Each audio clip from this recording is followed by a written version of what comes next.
بسم اللہ الرحمن الرحیم۔ شروع کرتا ہوں اللہ تعالیٰ کے نام سے جو بڑا مہربان نہایت رحم والا ہے۔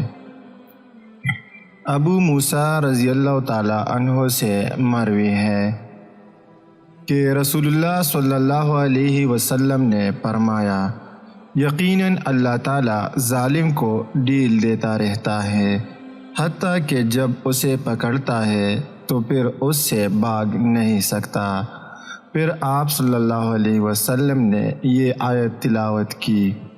ترجمہ: اور تیرے رب کی پکڑ اسی طرح ہوتی ہے جب وہ کسی ظالم بستی کو پکڑتا ہے، یقیناً اس کی پکڑ سخت دردناک شدید ہے۔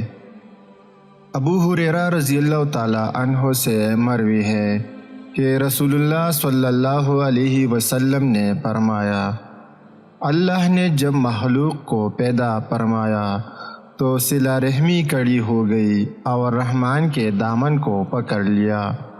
اللہ نے فرمایا، رک جا۔ اس نے کہا، یہ اس شخص کا مقام ہے جو قطع رحمی سے تیری پناہ میں آتا ہے۔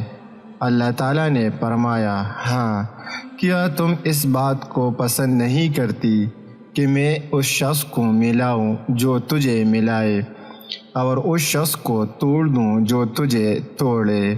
اس نے کہا، کیوں نہیں اے میرے رب؟ اللہ نے فرمایا، تب یہ تمہارے لیے ہے۔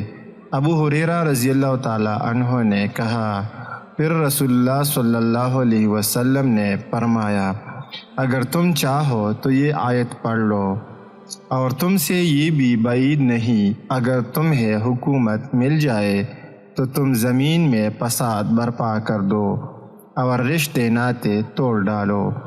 یہ وہی لوگ ہیں جن پر اللہ کی پھٹکار ہے اور ان کی سماعت اور آنکھوں کی روشنی چھین لی گئی ہے۔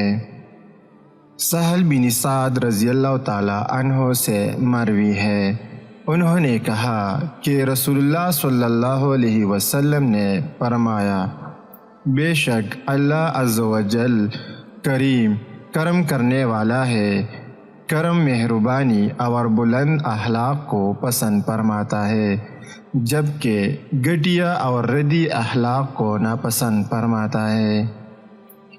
ابو ہریرہ رضی اللہ تعالیٰ عنہ سے مروی ہے، ایک آدمی نے کہا، اے اللہ کے رسول، میرے رشتہ دار ہیں، میں ان سے ملتا ہوں، وہ مجھ سے دور ہوتے ہیں، میں ان سے نیکی کرتا ہوں، وہ مجھے تکلیف دیتے ہیں، میں حلم و بردباری والا ہوں، وہ جاہل قسم کے لوگ ہیں۔